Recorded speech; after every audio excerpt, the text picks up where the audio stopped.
Bonsoir à toutes et à tous, je suis ravi de vous retrouver sur 8 Mont Blanc. Nous sommes le lundi 4 novembre 2024, il est 18 h. Vous le savez, c'est l'heure du journal de la rédaction. Les titres de ce soir. Nous prendrons des nouvelles de Marie Bochet pour démarrer cette édition. Retraitée depuis le printemps dernier, l'octuple championne paralympique de ski alpin n'a pas eu l'occasion de couper. Celle qui est désormais chef d'entreprise est aussi en promotion de son livre. Et puis nous reviendrons sur un immense chantier qui dure depuis maintenant plus de 5 ans. La route départementale 1508 est un des axes routiers les plus congestionnés de Haute-Savoie. Et si la fluidification du trafic n'est pas encore au rendez-vous, les travaux avancent. Je vous en parlais donc dans les titres. Marie Bochet est une retraitée très active. 6 mois après la fin de sa carrière, la skieuse savoyarde a des projets plein la tête. Après avoir ouvert un espace de coworking à Beaufort il y a un an, elle s'est associée à Julia Simon pour réhabiliter la salle de musculation intercommunale du Beaufortin. Elle est en outre en pleine promotion d'un film et d'un livre. Nous avons suivi l'espace d'une journée. Reportage. Elles ont toutes les deux de très gros palmarès dans leurs disciplines respectives. Marie Bochet, Julia Simon, à destin croisé de deux immenses athlètes qui ont choisi de mettre leur notoriété au profit de leur territoire, le Beaufortin. Ce jeudi, devant un parterre d'élus et de sportifs, les deux championnes, à l'origine de ce projet, ont officiellement inauguré la salle de musculation de la salle polyvalente de Beaufort. Notre équipement commençait à se faire vieux. On s'est dit, tant qu'on est en carrière, ça serait bien de pouvoir apporter un vent de fraîcheur, un petit peu de nouveaux équipements et surtout une sécurité pour nous et aussi pour les jeunes qui pratiquent notre sport, qui sont là ultra régulièrement. Donc c'est quelque chose qui nous tenait à cœur mais on a mis tout en œuvre pour avoir une belle salle et maintenant on peut proposer un entraînement vraiment en toute sécurité et je pense que maintenant on peut s'entraîner faire des séances de qualité et c'est important pour la performance. Le réaménagement de cet espace a donc été rendu possible grâce à la volonté des deux athlètes, mais il a surtout été financé par la région Auvergne-Rhône-Alpes, le département de la Savoie, la Fédération française de ski, la section sportive du collège du Beaufortin, sans oublier plusieurs communes environnantes. Tout comme Julia Simon, Marie Bochet s'est longtemps entraînée dans cette salle. Désormais retraitée, elle consacre une partie de son temps au développement du Beaufortin, avec donc cette salle de sport, mais aussi la Rusta, un espace de coworking ouvert depuis un an en plein centre de Beaufort. J'ai envie d'y vivre, j'ai envie que ce soit un territoire qui soit dynamique et j'ai envie que ce soit un endroit où il fait bon vivre, alors en tant qu'athlète avec cette salle, mais aussi en tant que chef d'entreprise, entrepreneur. Et c'était aussi un passage nécessaire pour moi, j'avais besoin de changer et je me rends compte aussi que du coup je peux faire des choses plus précisément et plus intensément dans cette seconde vie au-delà du sport. Cette nouvelle vie, Marie Bochet l'a voulu très diversifiée. Après un été passé du côté de Paris pour les Jeux paralympiques et la projection pendant le Hi-Fi Festival en avant-première du film Fait chanter la neige qui retrace sa dernière saison de Coupe du Monde, la native de Chambéry était ce jeudi après-midi dans sa ville natale pour présenter à la presse son livre au titre très évocateur, Mon petit doigt m'a dit. Je voulais vraiment qu'en fait ce livre, il résume tout, qu'il contienne tout ce qui m'est passé par la tête, tous mes souvenirs, toutes mes pensées. Je voulais vraiment que ce soit le livre de ma carrière. Je voulais pas avoir en écrire un en me disant j'ai oublié de dire ça, il faut qu'on en réécrive un.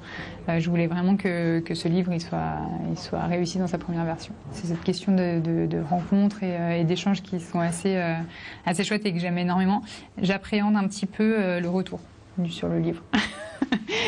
J'appréhendais celui de mes parents, il a plutôt été bon. Donc du coup maintenant le plus dur est passé. Mais c'est vrai que en fait c'est un projet que moi du coup je connais dans les moindres lignes et dans les moindres virgules. Mais c'est vrai que j'ai hâte de savoir ce que les gens en pensent. Telle est la nouvelle existence de Marie Bochet, octuple championne paralympique de ski alpin, teintée d'entrepreneuriat et de promotion des œuvres qui lui sont consacrées. Mais la skieuse ne restera pas éloignée du sport, avec un rôle à définir prochainement pour les Jeux Olympiques et Paralympiques 2030, prévus dans les Alpes françaises. C'est l'une des routes les plus empruntées de Haute-Savoie. La RD 1508 dessert notamment la zone commerciale des Pagnies. Des travaux d'ampleur visant à fluidifier le trafic ont débuté en 2019 et devraient se poursuivre encore quelques années. Ce lundi matin, un point d'étape était organisé à Chaumonté. Fanny Savard était sur place. On regarde son reportage. 60 000, c'est le nombre moyen de véhicules qui passent chaque jour devant la zone commerciale du Grand Épagny.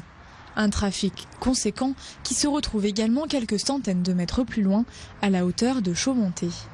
Ici, pour fluidifier la circulation, une 2 fois 2 voies vient tout juste d'être terminée. La fin d'une étape, mais le début d'une autre, avec à présent la création d'un giratoire. C'est une section qui est la plus compliquée techniquement, parce qu'on est à un verrou entre deux montagnes, où passent 30 000 véhicules jour, des réseaux sensibles comme des pipelines, et on doit construire des ouvrages sur un marais. donc sans portance. Ce chantier devrait être terminé en automne 2026. Il s'inscrit dans un projet global d'aménagement de la route départementale 1508. Axe stratégique qui dessert l'agglomération annécienne, il devrait être en travaux encore quelques années. Le planning il est annoncé, on est à 2032 peut-être sur le sud, voire au-delà. Mais sur la partie devant Auchan, on est à 36 à 66 mois selon ce qu'on va trouver au niveau du sol, parce que je rappelle qu'il y a 36 mètres de tourbe et que ça crée des problèmes techniques importants. Le montant des travaux du giratoire de Chaumonté s'élève à 10,5 millions d'euros.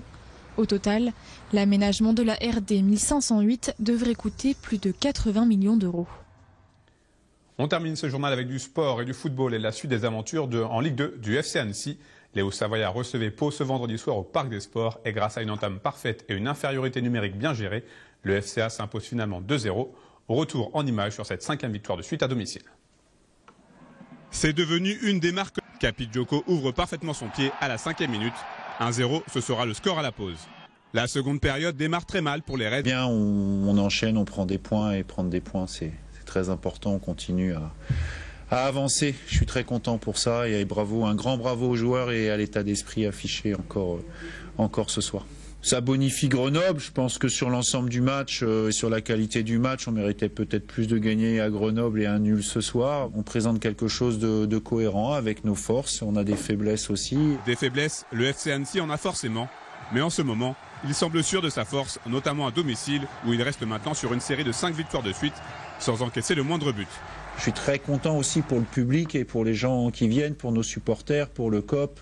Ils sont dans des conditions franchement difficiles. Le stade, enfin je veux dire, tous les week-ends à l'extérieur, on va quand même dans des stades qui sont mieux que le nôtre.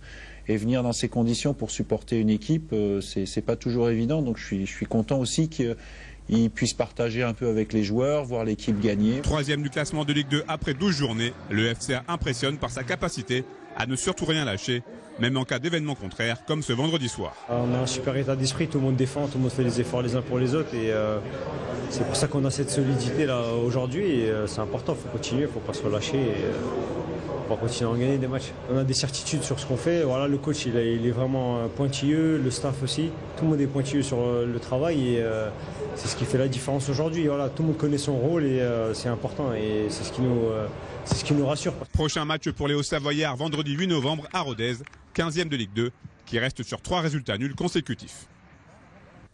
C'est la fin de cette édition. Merci à vous pour votre fidélité à l'information sur 8 Mont-Blanc. Merci à toute l'équipe pour son aide.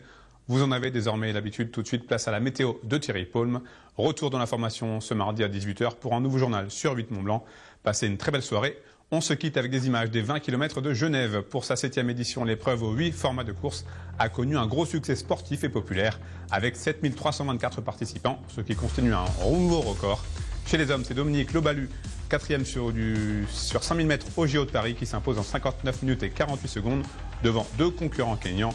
Le Kenya plus à la fête chez les femmes avec la victoire à l'arraché de Cynthia Kosgei en 1h 9 minutes et 13 secondes, soit 6 petites secondes d'avance sur la tenante du titre, Hélène Bekele.